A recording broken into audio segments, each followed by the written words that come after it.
So now that we've learned the language of insurance, and we've learned what the process is from creating a claim to communicating and sending it to the insurance company, now we're ready to process the payments. We're ready to receive the payments and process them in our patients' accounts. So how we do that is we utilize our clearinghouse, because just how we used it to communicate to the insurance company, the insurance company used that clearinghouse to communicate back to us. So what we're looking for is what's called an EOB, the explanation of benefits, and they're going to put those onto that clearinghouse, which then we're going to go on and just print them out. So I'll keep it simple and use the example of Blue Cross Blue Shield. So we have sent services that were done in our office, all the claims, and they go to Blue Cross Blue Shield. They process them and they say, here's a check for $1,500, and they send back to us. Now most of the time how this works is the $1,500 will be electronically deposited into the clinic account, and you'll receive an EOB with saying that $1,500 was paid, and then it will mark out what patients and what dates of services and what services represent that $1,500. So I'm going to print out that EOB, and I'm going to go in. Most of the software companies will have a way to process a multiple patient check like that. And so you'll go in and you want to put in that it's Blue Cross Blue Shield, there's a check number, you're going to enter that, and you're going to enter the amount. And then you're going to line by line of the EOB, which is usually patient by patient.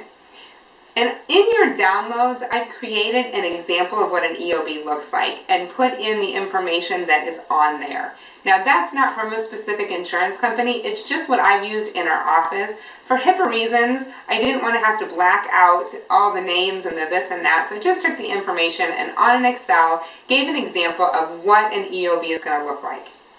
Now the things that you need to know is that in your patient account in your software, you'll have to put in there what the write-off is if it's not automatically kept. Some software companies will remember that Blue Cross Blue Shield, as the example I gave before, we have to write off $2.75, and some won't. You'll have to write that in.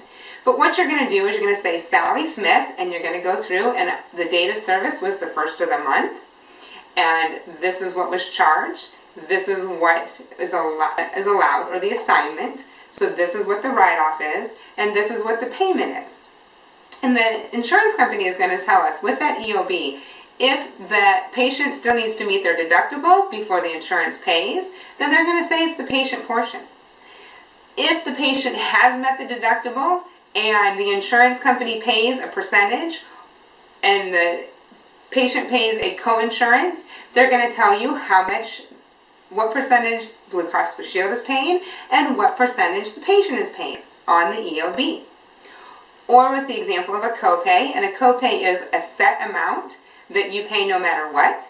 So if your copay is $35, then you pay $35, and whatever the remaining amount is, Blue Cross Blue Shield will pay, and it'll say on the EOB, patient pays $35, we pay this much. So all that information is on your EOB, and you're just going to transfer that information right into your patient ledger. So when I use the example of a check that has $1,500 and maybe 20 or 25 patients, we're going to go through patient by patient and enter this information. And your software should be able to be deducting every time you enter a paid amount into a patient's account, it should take that $1,500 down by that same amount. So when you get to the very last patient and put in the information, your check should be at a zero balance, meaning you have attributed all of that $1,500 to the correct patients and the correct amounts. So if you ever get to the end and you have a balance left on your check but you have nothing else to enter, that means we've made a human error and we need to go back through and make sure that we didn't transpose a number and that everything is in there correctly. Now, some patients or some insurance companies are smaller, and so you might just receive a check for a patient on a date of service or a couple dates of service. And in that case, you're going to go in typically to the patient ledger and the patient account, go to the ledger, and then enter the payment that way. So you are not doing multiple patients at a time, you're just doing a single patient. Now when we're done entering all the information and the payments from the EOB. In our office, we initial that and we stamp it with the date, and we have a binder that we keep everything filed in.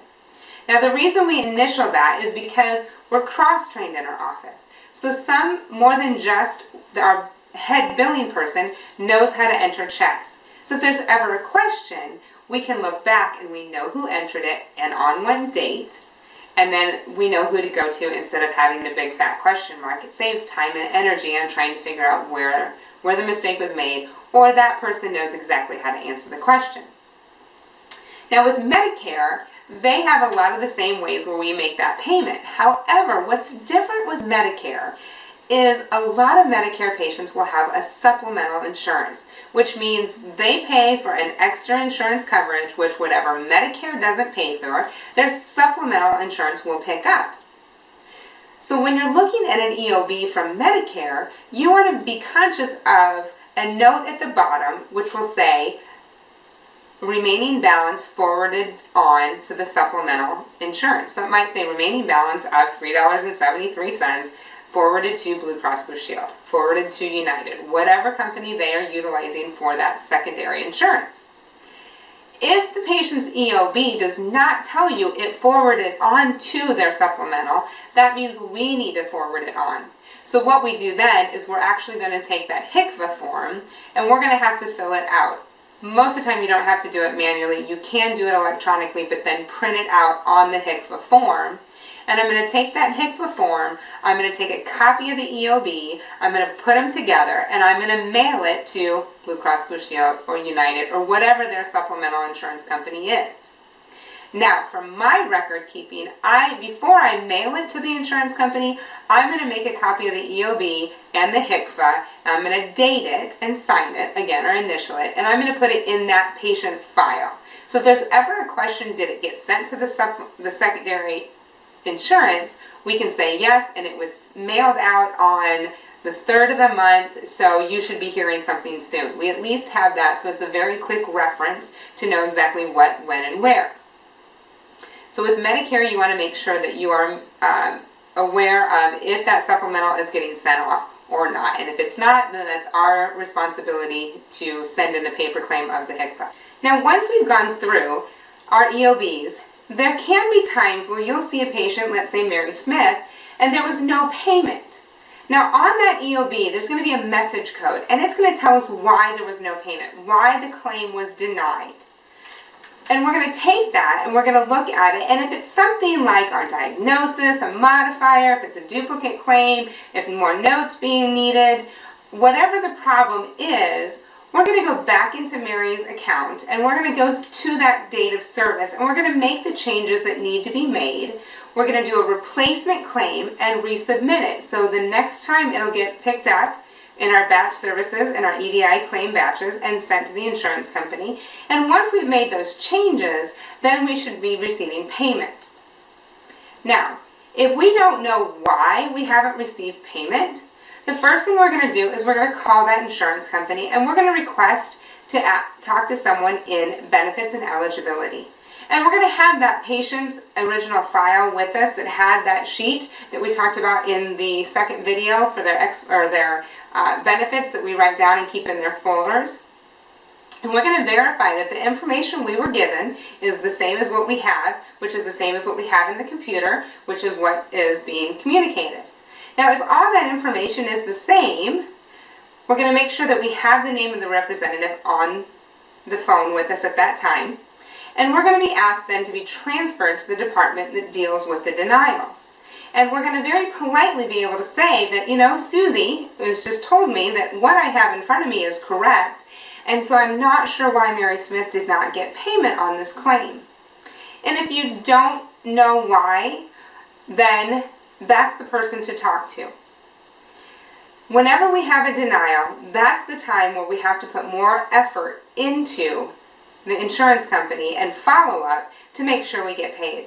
So anytime we have a denied claim, even when we can figure out what's wrong with it, we're going to keep those hopefully just in a file folder, but if you need to, in a binder. But we don't want it to be a big. We want these to be small, because if we've done everything correctly beforehand, the denial pile should not be an overwhelming pile.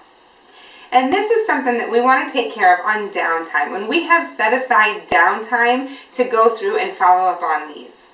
And so during that time is when you're going to call and make sure that you figured out why it was denied, you've made whatever changes you needed to have made, and then we're receiving payment.